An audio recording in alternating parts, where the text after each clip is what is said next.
Iran claims new missiles forced Israel to halt threats. The spokesman for the Islamic Revolutionary Guard Corps said newly unveiled Iranian ballistic missiles pushed Israel back from threatening the Islamic Republic with a military strike.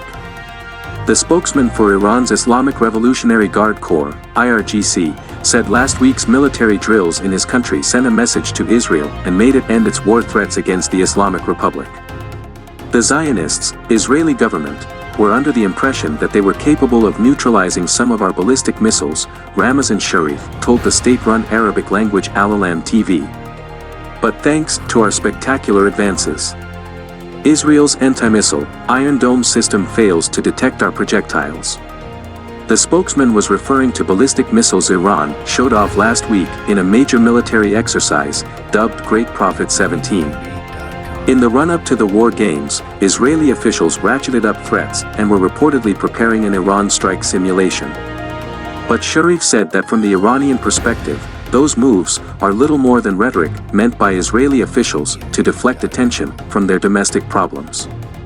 He also echoed some Israeli military assessments that the Jewish state lacks the prowess to defeat Iran. Israel is believed to have successfully launched a chain of sabotage attacks against Iran's nuclear program over the past several years in an effort to halt or slow down the country's ramped-up enrichment and cut through its progress toward nuclear weapons. Iran says its nuclear program is entirely peaceful. Israel, Western powers as well as some Arab states have also expressed growing concern over Iran's ballistic missile program, deeming it a threat to regional and global security. Iran insists the program is deterrent and non-negotiable.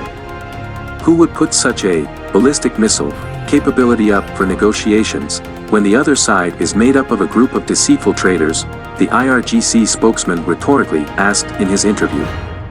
The new missiles, according to Sharif, also sent a message on a second layer to some Persian Gulf states who are gravely mistaken by hinging their own security on that of the Zionist regime, Israel,